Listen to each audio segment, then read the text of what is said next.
Hello aspirant आपण मानक पई गोटे सरप्राइज आछि न्यू ईयर रे। तो प्रीवियसली जो ओडिशा पब्लिक सर्विस कमिशन रो नोटिफिकेशन आस्थिला ओडिशा सिविल सर्विस एग्जामिनेशन 2025 पई सेथिरे जो गुडा नथिला सेटा किछि रिवाइज्ड हेछि। तो रिविजन रे कोन हेछि आडेंडम हेछि पोस्ट एडिशनल 151 टा पोस्ट ऐड हेछि जो थिरे कि Odisha administrative service, Odisha revenue service, Odisha welfare service आ ओडिशा ट्रांसपोर्ट सर्विस रो पोस्ट गुडा ऐड हेछि।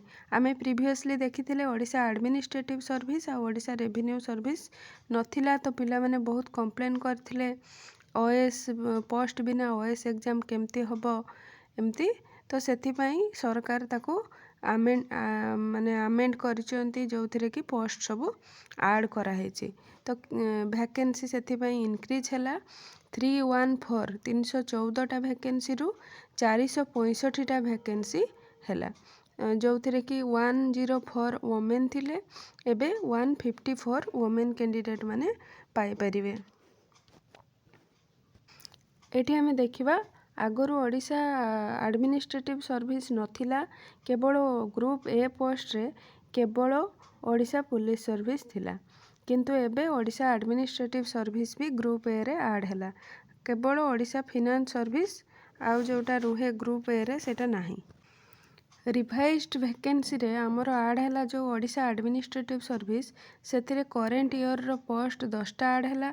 पुनी surplus reserve vacancy for current year रे 4 टा ऐड हैला। माने हमर सरप्लस करिकी जोटा नेक्स्ट ईयर रे जोटा वैकेंसी होबो ताको मध्य करिकी ऐड करा गला। सेमती ओडिशा रेवेन्यू सर्विस रे करेंट ईयर रो वैकेंसी 42 प्लस प्रीवियस ईयर रो वैकेंसी जोटा फिल हेई नथिला सेटा 71 ऐड करिकी 113 टा ऐड करा गला।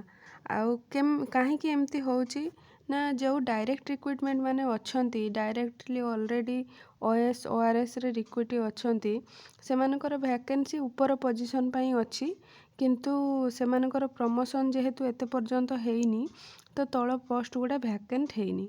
जेतेबेले सेमाने प्रमोशन हेइ जिवे प्रमोटेड हेइ जिवे तो डायरेक्ट ओएस पोस्टा फांका हेइ जिवो तो सेतेबेले एमानको ऑब्जर्व करा हबो। सेही भली ओडिशा वेलफेयर सर्विस आउ ओडिशा ट्रांसपोर्ट सर्विस सेथिरे भी पोस्ट ऐड हला। ओडिशा वेलफेयर सर्विस रे 13 टा करेंट ईयर रो पुनी प्रीवियस ईयर रो 3 टा मिसिकी 16 टा आउ ट्रांसपोर्ट सर्विस रो हमरो गोटे करेंट ईयर रो आउ प्रीवियस ईयर रो 7 टा एमते 8 टा ऐड हला।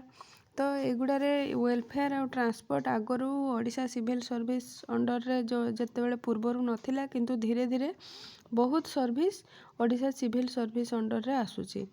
तो एटा भी बहुत भलो अपॉर्चुनिटी अछि। तो आपण माने ओएस पोस्ट भी बाहरला आपण माने भलो रे पढंतु गोटे स्ट्रेटजी बनांतु आउ प्रीलिम डेट रे आपण जेमति प्रीलिम क्वालिफाई करिवे सेति पई स्ट्रेटजी बनै कि एबेठु पढिया स्टार्ट करंतु फॉर्म फिलअप करंतु आउ बहुत क्वालिफाई करंतु। तो I wish you all the best in the new year. Thank you.